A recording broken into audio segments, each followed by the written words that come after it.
Hey there, welcome back. Today we're going to be using up some of the leftovers from the French cleat wall. I'm going to start trying to make some tool holders from wood, not from the 3D printer. So come on over here, I'll show you what I'm thinking about for my first wooden tool holder. I've got some squares here that I want to get up on the wall. And I'm kind of thinking I'll just use this thin plywood with one of my French cleat cutoffs. I'm just going to mount it to the plywood here. I think this is the layout I'm going to go with.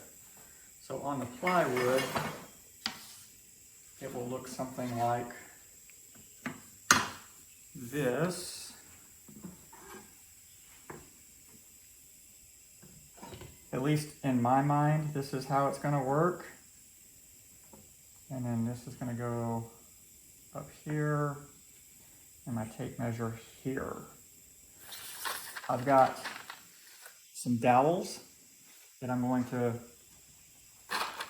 use for the stabilizers or the hangers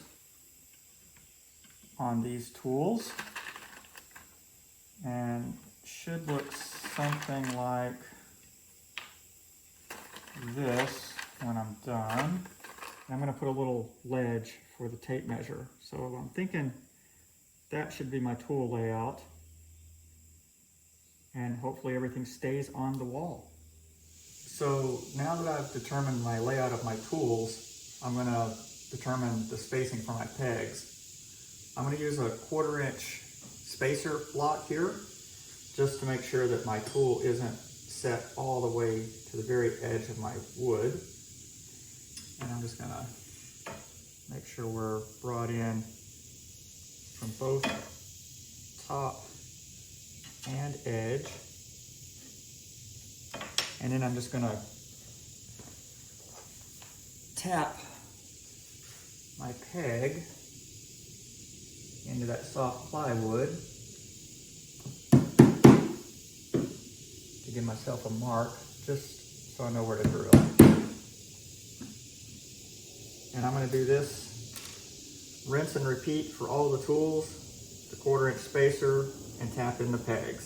So let me get that done, and then we'll come back and we'll drill them. As you can see, by tapping the dowels into the plywood, I've left these little impressions, which are the exact size as the dowel, which is the exact size of my drill bit here. So I'll go ahead and get these drilled out, and then we'll get the pegs put in.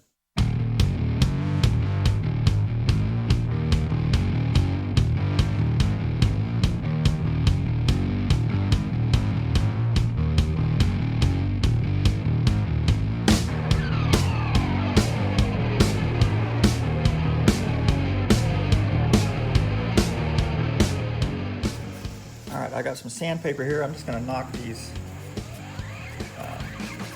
holes down a little bit, and these edges a little.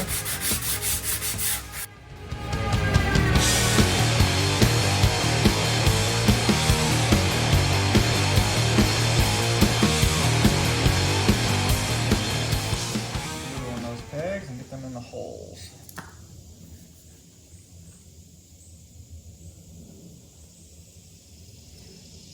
Let's maybe not do quite so much glue on the pegs, because that's enough for several. There we go, that looks better.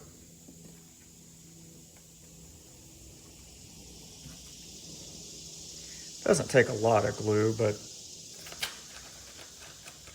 you want to put enough to go all the way around. That way it grips tight into the hole.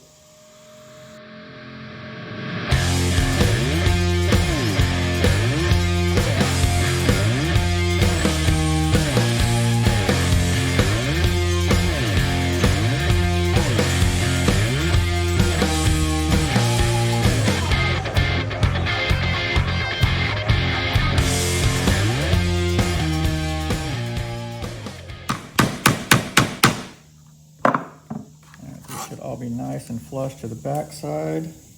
Don't really care about the blowout on the back side. It's not going to be seen. All right, we'll let that glue dry. And then I can put the cleat on the back and decide from there if I want to paint this or not. I think I will. Just don't know what color I'm going to paint it yet. We'll move on to the next stage. See you in a few minutes.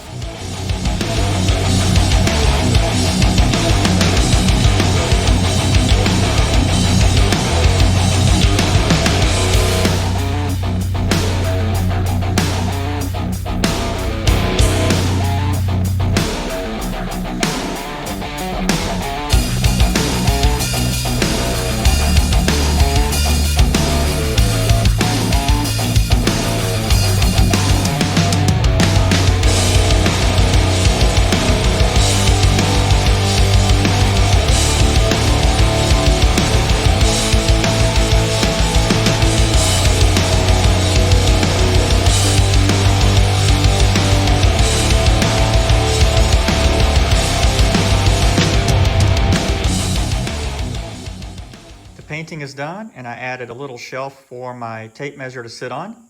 So now it's time to get it up on the wall and get the tools hanging from it.